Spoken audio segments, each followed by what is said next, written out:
If the parenting techniques that I'm going to present to you today are going to be effective in dealing with your son or daughter, they have to make sense to you. There's nothing worse than having someone present something that just doesn't fit with you and your life experience. If it doesn't make sense, you're not going to use it. That's human nature. So in order to accomplish this business of all of this making sense to you personally, I need to help you understand where I'm coming from in terms of teenagers, kids, and parenting. I've decided to take 54 years of life, 25 years of hands-on parenting experience, and 22 years of work as a child and family therapist and condense them down to what I believe are the basic principles of effectively parenting an out-of-control child or teenager. So we're going to jump in with principle number 1. If you try something and it doesn't work, do something different. Now, when people hear me say this, they look at me as if to say, well, duh. You're probably thinking the same thing right now. But think about it for a moment. In our culture, we're taught to, quote, if at first you don't succeed, try again. Or, quote, try harder. Right? Now, while this is generally good advice, it can really get us off track because it breeds the tendency when we try something and it doesn't work to determinedly do more of it. For most of us, once we start out on a course of action, if it doesn't work, we try harder and harder. We literally do more of it. Okay? Now, sadly, in most cases, rather than creating the success we're seeking, the negative results end up being the same, only now we're frustrated and angry with ourselves because of the failure. And guess what we do then? We just continue doing the same thing, only harder. While this can be a problem in all aspects of our life, it is an absolute disaster when it comes to parenting an out-of-control child. You're going to be exposed to a great many ideas and techniques to help you effectively parent your out-of-control child. And I have to be honest with you here. Some will work and some won't. After all, every kid is different. What you need to keep in mind from the outset is that if you try something and it doesn't work, you need to try something different. As each kid is different in personality, temperament, and behavior, so too is the parenting technique or approach that will have the greatest effect on them. Okay, we're going to jump on to principle number 2 now. No matter what the provocation, never argue with your child. Now, like it or not, arguing provides an opportunity for your child to defeat you. Let me repeat that. Arguing provides an opportunity for the child to defeat the parent. Arguing levels the playing field between you and your child, so when we argue with them, we essentially abdicate our position as parent and elevate the child to the level of a peer. Now think about it for a moment here. If you get into an argument with your spouse or even a friend, you win some and you lose some. But when you get into an argument with your child, you always have to win. And this is why so many of us find ourselves getting into shouting matches with our teenagers and using tried and ineffective statements like, quote, because I said so. Honestly, did it work when your parents said that to you? Or did it just make you angrier and more determined to do the exact opposite of what they said? So I know it's asking a lot, but our goal has to be to maintain a calm, patient attitude no matter what the circumstances we find ourselves in.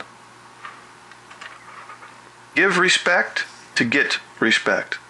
Okay? Respect is the absolute right of every human being. Parents who show respect for a child win the child's respect while teaching the child to respect him or herself and others. Pretty obvious, right? Remember, I warned you about some of these techniques. They are obvious. But mutual respect is something that all too often we adults overlook, particularly when things get difficult with our children. When they're getting into trouble at school or at home or out in the community, we often become very disrespectful and even belligerent in our interactions with them. Our hurt and anger take over and we begin to treat them as little children or even worse, as non-persons. And when we do this, we only escalate the problems. After a while, all the kid sees is this anger and rageful parent. And one thing I'm very sure of, anger causes more anger. On a scale of 1 to 10, what's the current respect level in your home? If you want to change it, And if you want to increase the level of respect that your child gives you, then you know what you have to do. And I know it won't be easy, but I also know that it'll prove well worth it in the weeks and months ahead. Principle number 4, catch your child doing something right every day. Okay? Encouragement communicates faith and respect for the child exactly as he or she is. In most instances, kids act up when they become discouraged and feel like nothing they do is right. So I want you to put yourself in your child's situation for just a moment. Imagine that you're in trouble at home, you're failing at school, and the local police know you on sight and have just taken to stopping you on general principle. Now, imagine living this way for a month, 6 months, a year, or even longer. Where's the light? Where is the glimmer of hope that your life can be better? When our son or daughter is getting into trouble and giving us a hard time, we seem to become blind to the positive things that they do. And it may not be anything significant at the outset, maybe simply putting their dishes in the dishwasher or picking up their room. But if we catch them at the simple things, and if we praise them for it, we'll remind them that there is such a thing as positive attention. And before you know it, they will be doing an increasing number of positive things just to hear you praise them. Think about it for a second. Would you rather be yelled at or thanked for doing something unexpected? I mean, it's a no contest, right? Okay, principle number 5, never use bribes to secure positive behavior. Now, quite honestly, rewards and punishments are outdated. They simply don't work with most kids, especially strong-willed, out-of-control kids. It doesn't take long before a child decides that a reward is his right, and he demands a reward for everything. And when we punish a child, we simply give him the right to punish us in return. Now, I don't know about you, but I've noticed that the retaliation of children is usually much more effective than any punishment imposed by his parents. Children punish us by pushing our buttons, and they know where each one is located, and they know just how hard to push it.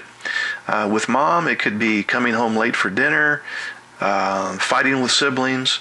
With dad, it might be blowing off schoolwork or smoking pot. But in each instance, a child who's been taught to punish will find ways to strike back that are most upsetting for his parents. I find it really easy to talk with my parents. They know everything I do. They understand where I'm coming from. They know the life that I've lived. She's my mom, so I gotta listen to her. I can share with them everything I do and be completely honest with them, so they're like my best friends too. They're there for me for anything. They never give up on me. God is like the glue that holds us all together. I'm really thankful that they care about me and I'm not abandoned and an orphan and that I actually have parents. To get a good relationship with my mom, I think it would take Jesus coming down to earth again.